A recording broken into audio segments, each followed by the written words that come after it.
आप देख रहे हैं न्यूज नाउ 24/7। ताज़ा खबरों के लिए हमारे साथ बने रहें। दोस्तों, 2 दिन के बाद, आज से 2 दिन के बाद मैं सीएम की कुर्सी से इस्तीफा देने जा रहा हूं।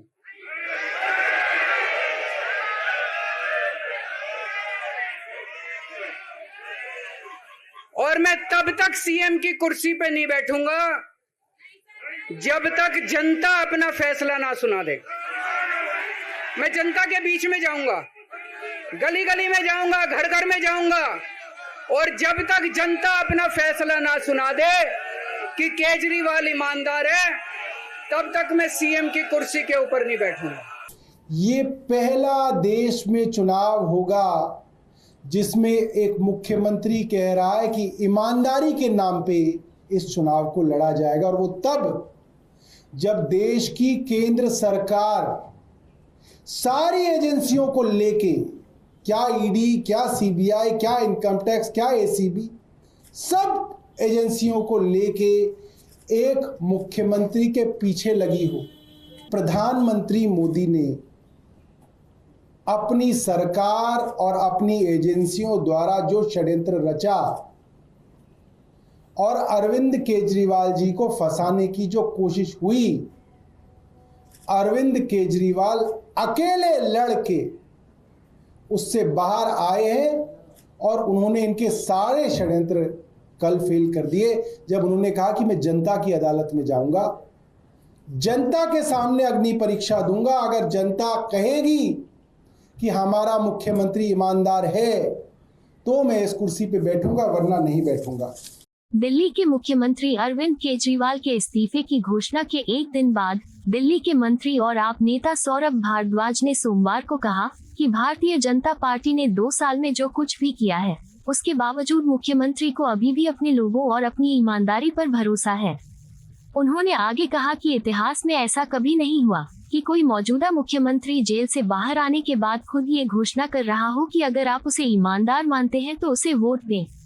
ये देश का पहला चुनाव होगा जिसमें कोई मुख्यमंत्री कह रहा है कि यह चुनाव ईमानदारी के नाम पर लड़ा जाएगा, और वह भी तब जब देश की केंद्र सरकार के साथ साथ तमाम एजेंसियां, चाहे वो ईडी ही क्यों न हो, सीबीआई, इनकम टैक्स समेत तमाम एजेंसियां मुख्यमंत्री के पीछे पड़ी हैं और उन्हें बदनाम करने में कोई कसर नहीं छोड़ी गई है। एक संवाददाता सम्मेलन को संबोधित करते हुए भारद्वाज ने कहा कि दिल्ली के लोग बहुत उत्सुक हैं कि चुनाव होना चाहिए और वे वोट देंगे और अरविंद केजरीवाल को फिर से मुख्यमंत्री बनाएंगे। कल का जो दिल्ली का घटनाक्रम हुआ उसको पूरा देख के पूरा का पूरा विश्व सकते में है। आज दुनिया के हर कोने में ये बात हो रही है, भारत की गली गली, मोहल्ले मोहल्ले में बात हो रही है। दिल्ली के हर पार्क में आज मॉर्निंग वॉकर्स यही चर्चा कर रहे थे कि इतिहास में कभी नहीं हुआ कि एक सिटिंग चीफ मिनिस्टर बेल पाने के बाद, जेल से निकल जाने के बाद खुद ये ऐलान कर रहा है कि अगर मुझे ईमानदार मानते हैं तो मुझे वोट दीजिएगा। देश में बहुत सारे चुनाव लड़े जाते हैं, लड़े गए हैं। जाति के नाम पे चुनाव लड़े जाते हैं, धर्म के नाम पे चुनाव लड़े जाते हैं, भाषा के नाम पे चुनाव लड़े जाते हैं। ये पहला देश में चुनाव होगा जिसमें एक मुख्यमंत्री कह रहा है कि ईमानदारी के नाम पे इस चुनाव को लड़ा जाएगा, और वो तब जब देश की केंद्र सरकार सारी एजेंसियों को लेके, क्या ईडी, क्या सीबीआई, क्या इनकम टैक्स, क्या एसीबी, सब एजेंसियों को लेके एक मुख्यमंत्री के पीछे लगी हो और उसको बदनाम करने की कोई कोशिश ना छोड़ी गई हो, कोई ऐसी बदनामी की कोशिश ना छोड़ी गई हो 2 साल में जो भारतीय जनता पार्टी ने ना की हो। उसके बावजूद उस मुख्यमंत्री का विश्वास अपनी जनता पे है और अपनी ईमानदारी पे है कि वो मुख्यमंत्री कह रहा है कि मेरी ईमानदारी पे वोट दीजिएगा। ये मुझे लगता है कि अपने आप में एक बहुत बड़ी ऐतिहासिक घटना है जो यहाँ पे हो रही है। अब दिल्ली के लोग क्या कह रहे हैं, इसकी चर्चा कल से बाजारों में, चाय की दुकानों पे, सुबह दूध लेने जाते हैं उन लोगों के बीच में, ऑटो वाले कहीं खड़े होते हैं तो उनके आसपास कुछ लोग बैठ जाते हैं, उनमें हर जगह चर्चा हो रही है। और यही चर्चा है मेट्रो में कि प्रधानमंत्री मोदी ने अपनी सरकार और अपनी एजेंसियों द्वारा जो षड्यंत्र रचा और अरविंद केजरीवाल जी को फंसाने की जो कोशिश हुई, अरविंद केजरीवाल अकेले लड़के उससे बाहर आए हैं और उन्होंने इनके सारे षड्यंत्र कल फेल कर दिए जब उन्होंने कहा कि मैं जनता की अदालत में जाऊंगा, जनता के सामने अग्नि परीक्षा दूंगा। अगर जनता कहेगी कि हमारा मुख्यमंत्री ईमानदार है तो मैं इस कुर्सी पे बैठूंगा, वरना नहीं बैठूंगा। आज सुबह बाल लंबे हो रहे थे तो बाल कटाने सुबह सुबह में निकला। अब क्या है, 10 बजे से पहले मैंने देखा हेयर सैलून खुलते नहीं है, तो मैं 9:30 बजे पहुंच गया। तो उसने बोला कि आने वाले हैं, तो मैं वहां बैठ गया। तो वहां पे कई लोग जो है आसपास के जो है बाहर खड़े हुए थे, अब लोग बात कर रहे थे, चर्चा कर रहे थे, और हर आदमी इस बात को कह रहा था कि साहब चुनाव कब होंगे, चुनाव जल्दी कराओ। दिल्ली के लोगों के अंदर ऐसी उत्सुकता है कि चुनाव हो और हम वोट डाल के अरविंद केजरीवाल को कल ही दोबारा मुख्यमंत्री बने, ऐसी बेसब्री है आज दिल्ली की जनता के बीच में। एक आदमी वहां पे बैठा था, वो बोला सर मुख्यमंत्री जी ने बहुत अच्छा किया कि जेल में रह के रिजाइन नहीं किया। अगर जेल में रह के रिजाइन करते तो भारतीय जनता पार्टी कहती कि हमारे दबाव में रिजाइन करना पड़ गया। मुख्यमंत्री जेल से बाहर आए और खुद अपनी मर्जी से रिजाइन किया, ये मुख्यमंत्री जी ने बहुत बड़ा काम किया।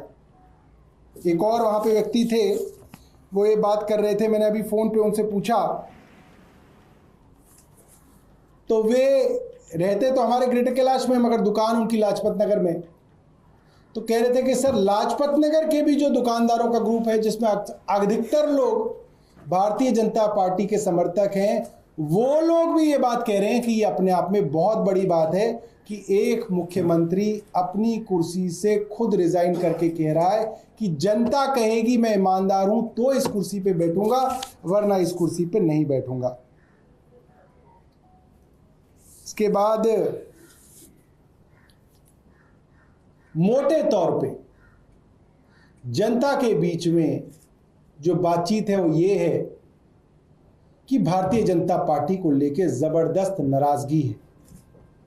और नाराजगी इसलिए कि उनके द्वारा चुने हुए मुख्यमंत्री, जिस मुख्यमंत्री ने आईआईटी पास किया, आईआरएस का एग्जाम पास किया, इनकम टैक्स कमिश्नर थे, नौकरी को छोड़ के 10 साल तक झुग्गियों के अंदर समाज सेवा की हो, मुख्यमंत्री रहते हुए भी लगातार संघर्ष किया हो, लोगों को मुफ्त बिजली दी हो, पानी दिया हो, अस्पताल दिए हो, स्कूल दिए हो, मोहल्ला क्लिनिक दिए हो, बुजुर्गों को मुफ्त तीर्थ यात्रा दी हो, महिलाओं को मुफ्त बस यात्रा दी हो, ऐसे मुख्यमंत्री के पीछे भारतीय जनता पार्टी ने अपनी सारी ताकत लगा दी।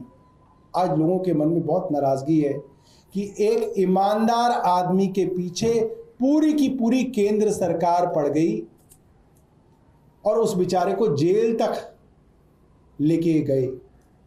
और वो आदमी जब जेल से बाहर निकला तो उसने सत्ता का सुख नहीं भोगा। उसने कहा कि मैं अब जनता की अदालत में जाऊंगा, जब तक जनता नहीं कहेगी तब तक इस मुख्यमंत्री की कुर्सी पर नहीं बैठूंगा। कई चर्चाएं हो रही हैं, अलग अलग चर्चाएं हो रही हैं। कुछ लोग तो ये कह रहे हैं कि सर सतयुग में सुना था भगवान राम ने परिस्थितियों वश राजगद्दी का त्याग किया था और 14 साल के वनवास पे चले गए थे।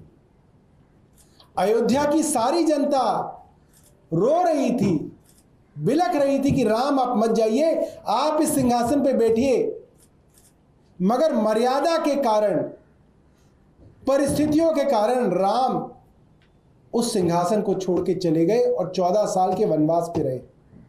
और उनके पीछे जिसको वो सिंहासन मिला, भरत उनके भाई, वो भी उनके खड़ाव रख के इंतजार करते रहे कि राम वापस आएंगे तो अपना जो है काम संभालेंगे। अरविंद केजरीवाल राम नहीं है, राम तो भगवान थे।